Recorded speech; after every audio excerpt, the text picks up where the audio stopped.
Next part of the podcast is our Premier League player focus. So this is where our video editors get to choose for us players to talk about on this week's podcast. So now we've got two to talk about, really. We normally would have three, but we've got two. One is Bryan Mbuemo from Brentford, and one of them I'll mention later on just to keep it moving. But Grace, talk to us about Bryan Mbuemo, Brentford winger, French international as well, coming up to it, and he's like 22, 23 years old.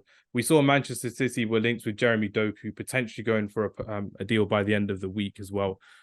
Would Bryan Mbuemo make it into a top six side with the form that he's had over the last year and a bit? What do you think, Grace? Yeah, so I have seen him play, and I feel like he is very skillful, very young, and being able to, develop and play in the Premier League, and he's French. And I think with him doing international football, that would be good. So for him to be at Brentford, these teams, like when Tottenham was playing Brentford, they drew, didn't they? And when I saw them play, I was like, oh my God, unbelievable. But I feel like, yeah, he could be like a good signing for Man City if they're able to.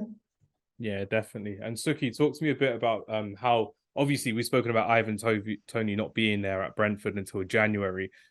Bryan Mbuemo scored 3 goals in 2 games already this season. Is he going to be taking most of the goal scoring responsibility? Him and Wissa up front? What do you reckon about that, Sukhi? Oh, yeah, without doubt. I think when you watch Brentford play, they play with a 5 at the back, flat 5, and then a 3-2, and you're seeing Mbuemo and Wissa play up top.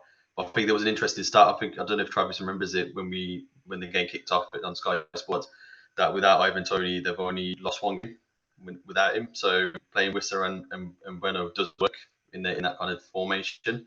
So, but the thing is with players like that, like Mbuemo, it depends on the system playing. I think if you put him in City where it's more possession based, will you see the same type of player? It's different. I think it's the same when you see other big players that come in. They've got the physical attributes to play and push up the pitch. They've got pace, or they've got amazing hold up play. But could they do it in a City kind of tactical team, or could they do it with United? It's always a bigger what if and what they can do. So when you're saying with players like that, into 6, they're not, because you can see sometimes you get flops, you get some people that are really good that hit the ground running, and it is a kind of question mark about what if. And I think, correct me if I'm wrong, I don't know what his age is, but he's like 26, 27? No, it's like 22, 23. He's quite young still. 24. He's about 24. 3 weeks older 24. Than me. That's a way to remember it, Travis. I mean, there you go.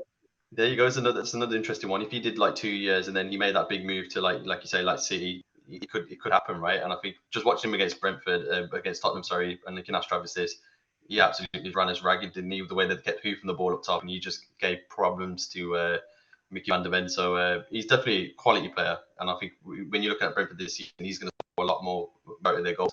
And I think with Wissa holding up the ball, getting those flick-ons and those headers, you're going to see Mbuemo score a lot more. And I reckon he does get to 10 Prem goals, I reckon, this season. We'll definitely see it. What do you think, Travis? Is this the season for Bryan Mbuemo to turn up? Yeah, I'm a huge fan. I think he had a great season last season, to be fair. We were looking, I was looking at him a little bit earlier on today, obviously in preparation for the pod today. And I'd always assumed that the reason that he'd not been even linked with a big move since Brighton got to the Prem was that he was a bit older. I assumed he was sort of 29, 30, something like that. You just looked at his beard. Yeah, exactly that. Yeah, he doesn't look 24, does he? That's exactly it. But yeah, he's 24, just turned 24 as well a couple of weeks ago. He's not old at all. And it does make me wonder, the players that are at these bigger clubs at the minute, in those positions on the wing. We mentioned Anthony and the troubles that he's had, and obviously City have lost Mahrez this summer as well. It does make me wonder whether a team like City or United or someone like that should take a punt on him. I think he's been fantastic since he came to the Prem, and I think to play in Tony's shadow and play so well is really impressive. I mean, I'd take him at Tottenham. I'd snap your hands off for him. I think if he came to Spurs, I'd probably start him over Kulusevski tomorrow. No way. No, you wouldn't. You definitely would. I think I would, genuinely. I think I would. I love Kulusevski, don't get me wrong, but Mbuemo is more of a goal threat. It's just plain and simple, and that's what we need at the moment. We haven't got a goal threat, and he is absolutely that. Every time he's played against Tottenham that I've watched him, he's run our defence ragged. He usually does score against Spurs, to be fair. He usually has a great game every time he plays us. I just think he's brilliant, yeah. And I think this season, with Tony being missing for the first few months, like you mentioned earlier, it's going to be his time to step out of that shadow and step into the spotlight. Now it's time for Joshua to step into the spotlight because you've got to talk about Mbuemo and our next player in a row, which will be good fun. So Joshua, again with Bryan Mbuemo, we spoke about Anthony not really dealing with it. We've seen the gold standard in Mohamed Salah. We're seeing someone like Bukayo Saka turn up as well. Out of the right wingers in the Premier League, do you reckon Bryan Mbuemo is in that top 5? And if so, how do you think he can improve his game this season? Because like Sukhi said earlier, he may not suit a possession style of play. He may suit a counter-attacking style of play because that means he has less time on the ball. He has less time to think about what he wants to do. His decision making is a lot quicker as well. What do you think about Bryan Mbuemo so far? And is he in that top 5 bracket? Yeah, it's always difficult. I think he's up there.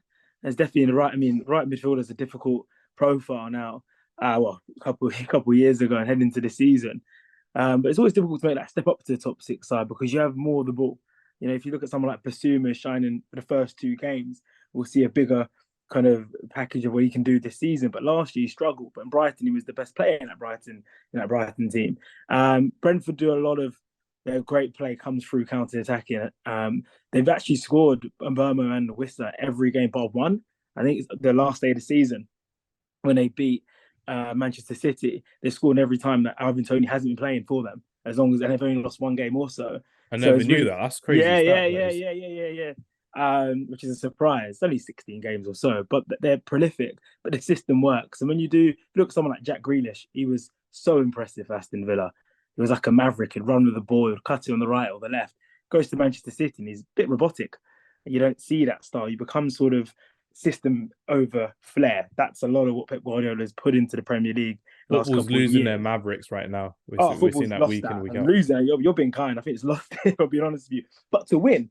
This is why I watch European football. You see players like Isco still balling out at Real Betis, which is quite nice to see. Vinicius Jr. You've seen that with Florian Wirtz at Bayern Leverkusen. But the Premier League is very system-based as well. More manager-focused than player-focused, definitely. But I think he could work out. I think Spurs would be the best fit for him in terms of the new management there, but just traditionally how Tottenham play and how Tottenham like their forwards to play. I think that'd be a wise move. But even Liverpool, because Liverpool high intensity football, as Grace said in the show with Jota, someone like that can slot in quite nicely. So I think he can make the step up. It's just about what the setup is. And at the time and the different pressures, of course, because whatever happens, if Brentford win and they be in a top 6 side, it's great. If they lose, if you're a Brentford fan, you care, but you can move on to the next game. It's different when you play for a big 6 side because we've vilified Anthony already in this podcast. If Mbuemo has a bad game, we're going to say the same thing. So it's a different kettle of fish. Yeah, it definitely is. It's like comparing Lewis Hamilton to like Alex Albon. It's crazy pressure for any Formula One fans out there as well.